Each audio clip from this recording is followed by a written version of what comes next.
नमस्कार। आप सभी को लोहड़ी और मकर संक्रांति की ढेरों शुभकामनाएं।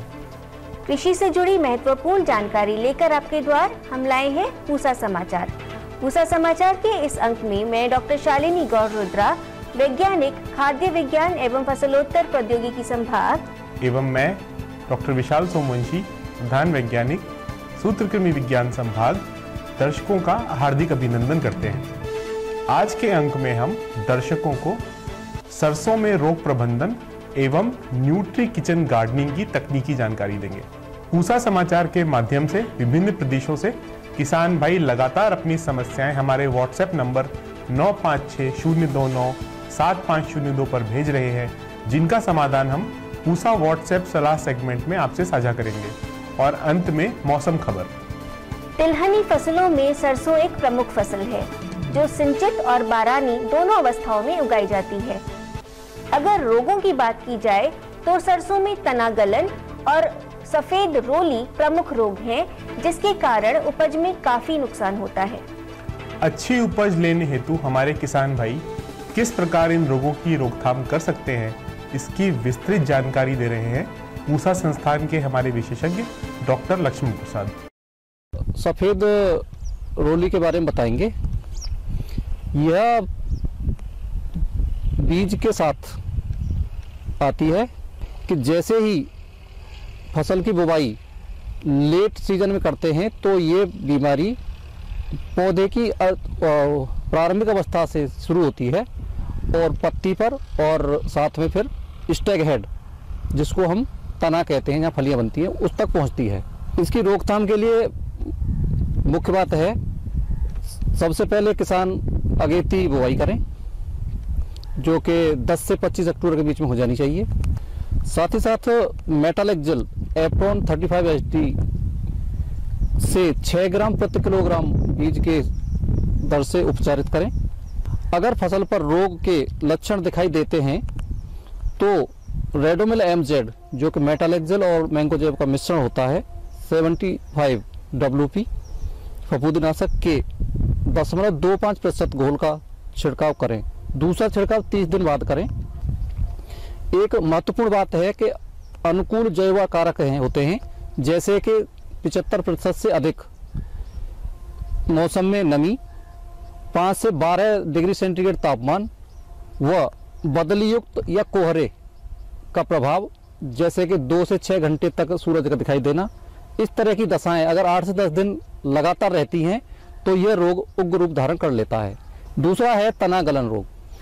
इसका मुख्य लक्षण है कि पौधे के निचले हिस्से पर जमीन से थोड़ा उठा हुआ भाग इस रोग से ग्रसित हो जाता है और यह रोग तने पर, टहनियों पर, पत्ती पर, फली पर भी देखा जा सकता है। इस रोग से बचाव के लिए इसके लिए हम बेनोमाइल या बावस्टीन 0.25% के हिसाब से छिड़काव कर सकते हैं कि जब फसल में 25 से 30% फूल आ जाएं, उस समय किसान भाई ये छिड़काव कर सकते हैं। तीसरा है अल्टरनेरिया ब्लाइट, पत्ती झुलसा रोग। इसके लक्षण पत्तियों पर छोटे छोटे धब्बे बन जाते हैं। ये धब्बे नीचे की पत्तियों से शुरुआत होते हैं और अनुकूल वातावरण मिलने पर ये धब्बे पूरे पौधे पर, तने पर, फलियों पर उत्पन्न हो जाते हैं। इस रोग को रोकने के लिए हम मैंकोजेब का 0.2% के हिसाब से छिड़काव करें। पोषण सुरक्षा में सब्जियों की एक अहम भूमिका होती है। इनमें विभिन्न विटामिन एवं खनिज तत्व प्रचुर मात्रा में पाए जाते हैं। इसलिए अच्छे स्वास्थ्य हेतु हमें अपने भोजन में कई प्रकार की सब्जियों को अवश्य शामिल करना चाहिए।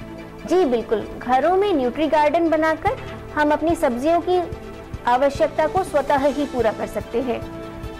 न्यूट्री गार्डन में कौन सी सब्जियां किस समय और किस प्रकार लगाई जाती हैं, इसके बारे में विस्तृत जानकारी दे रहे हैं हमारे संस्थान के विशेषज्ञ डॉक्टर BS तोमर जी।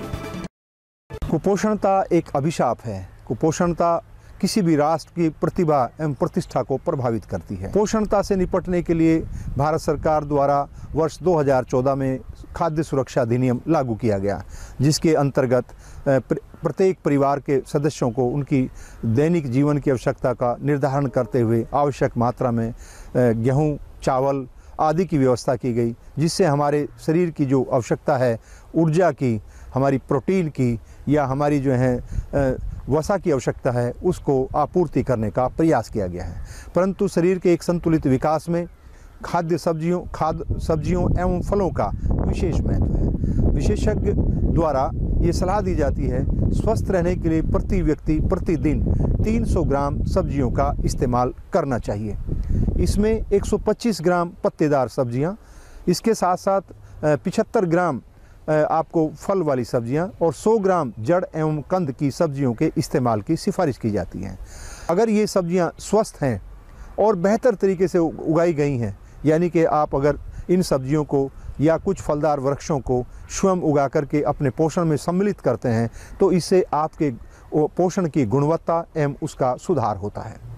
मौसम के अनुरूप हमारे किसान भाई या हमारे शहरी क्षेत्र के उपभोक्ता न्यूट्री गार्डन का विकास कर सकते हैं। ग्रामीण क्षेत्रों में जिन किसानों के पास खेती योग्य ज़मीन है, सिंचाई के साधन हैं, वहाँ पर के वो एक 500 से लेकर के 1000 मीटर का एक क्षेत्रफल को निर्धारित कर सकते हैं और इस प्रकार से अपने परिवार की पूरे साल की आवश्यकता की सब्जियां निरंतर रूप से उससे ली जा सकती हैं। उपभोक्ताओं को जो गृह वाटिका या न्यूट्रिशन गार्डन का निर्माण करते हैं, उनको सलाह देना चाहूँगा कि वे पत्तेदार सब्जियां, जड़दार सब्जियां या वो सब्जियां जिनमें पोषणता की दृष्टि से अत्यधिक पोषण है, जैसे लेट्यूस है, ब्रोकली है, इनको उगाने के लिए अपनी गृह वाटिका में सम्मिलित करें। सब्जी फसलों के साथ साथ हमारे शहरी क्षेत्र के लोग अपने गृह वाटिका में सब्जी के रूप में पपीता, फलीदार केला, फलदार वृक्षों में नींबू, किन्नू, करौंदा, इस प्रकार के फलों का भी समायोजन किया जा सके अपनी गृह वाटिका में, जिससे उसके न्यूट्रिशन का स्तर और अधिक बेहतर बन जाता है। शहरी क्षेत्रों में एक अवस्था ऐसी होती है जिन लोगों के पास जगह नहीं होती है। अगर आपके पास छत है तो आप गमलों के अंदर विभिन्न प्रकार के जो बचे हुए आपके पैकिंग के सामग्री है, प्लास्टिक की या लोहे की, उनको भी आप इस्तेमाल में ला करके अपनी वांछित सब्जियों को उगा करके अपने परिवार के लिए स्वस्थ और पोषण युक्त सब्जियों का उत्पादन ले सकते हैं। अगर किसी के पास छत भी नहीं है तो ऐसे में अगर आपके पास बालकनी है और आपकी रुचि है तो आप पत्तेदार सब्जियां जिसमें मेथी है, पालक है, धनिया है, पुदीना है, को आप हैंगिंग बास्केट के रूप में उगा सकते हैं या वर्टिकल गार्डनिंग के लिए आप अपनी बालकनी में लोहे की आकृतियों के या वुडन के आप एक फ्रेम का विकास कर सकते हैं। उसमें वांछित आकार के गमले या प्लास्टिक की ट्रे रख करके आप सब्जियों का उत्पादन कर सकते हैं। और इस दिशा में सहयोग देने के लिए भारतीय कृषि अनुसंधान संस्थान की जो है बीज उत्पादन इकाई एवं साक्य विज्ञान संभाग न्यूट्रिशन गार्डन के हिसाब से छोटे छोटे 100 रुपये का पैकेट तैयार करते हैं, जो उपभोक्ताओं को उनकी आवश्यकता के अनुसार या उपलब्धता के आधार पर उपलब्ध कराया जाता है। और साथ ही साथ पूसा संस्थान में पूरे वर्ष इस प्रकार के मॉडल का प्रदर्शन भी किया जाता है और हमारे जो शहरी क्षेत्र के लोग हैं, ग्रामीण क्षेत्र के लोग हैं, उसको आकर के कभी भी किसी भी कार्य दिवस में उसका भ्रमण कर सकते हैं। पूसा समाचार में अब समय है पूसा व्हाट्सएप सलाह सेगमेंट का, जिसमें हम आपकी खेती किसानी से जुड़े प्रश्नों के समाधान बताएंगे। उत्तर प्रदेश से राजू जी ने गेंदे के पत्ते पीले पड़कर सूखने की समस्या बताई है। आपकी फसल में फफूंद जनित रोग का प्रकोप हुआ है।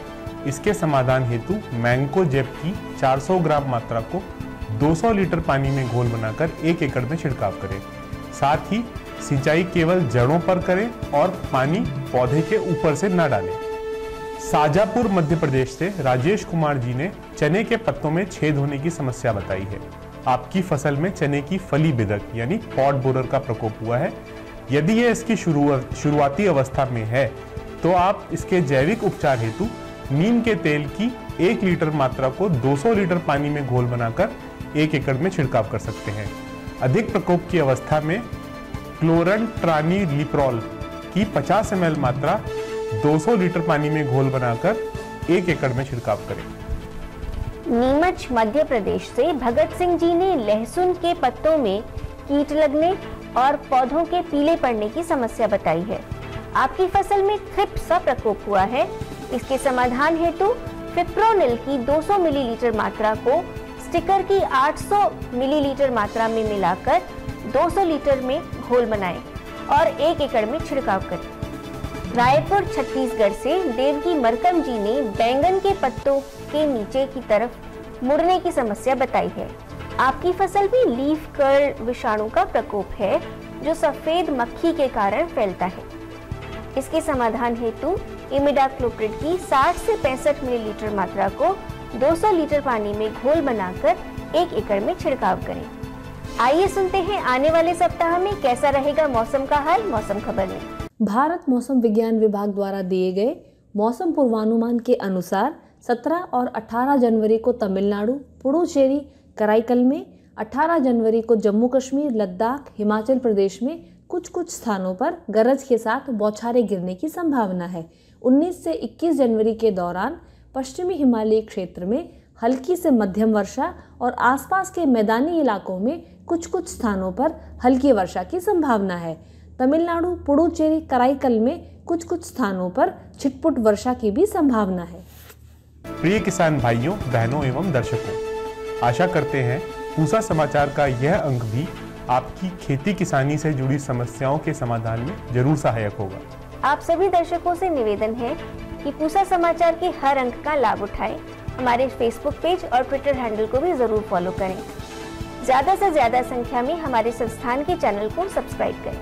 कृषि से जुड़ी समस्याएं एवं अधिक जानकारी हेतु हमें दिए गए नंबर पर व्हाट्सएप करें और अपना नाम एवं पता अवश्य लिखें। कई दर्शकगण हमारे YouTube चैनल पे प्रश्न पूछते हैं। उनसे मेरा ये निवेदन है कि वो अपनी सारे प्रश्न व्हाट्सएप नंबर पर भेजें ताकि उनका त्वरित निवारण हो सके। आपके सुझावों एवं प्रतिक्रियाओं का हमें हमेशा इंतजार रहता है। कृषि की दिशा में यदि लाने हो नवाचार तो देखते रहिए हमारा साप्ताहिक कार्यक्रम पूसा समाचार। कुछ नए विषयों पर नई जानकारी लेकर फिर हाजिर होंगे अगले शनिवार। तब तक के लिए दीजिए इजाजत। नमस्कार।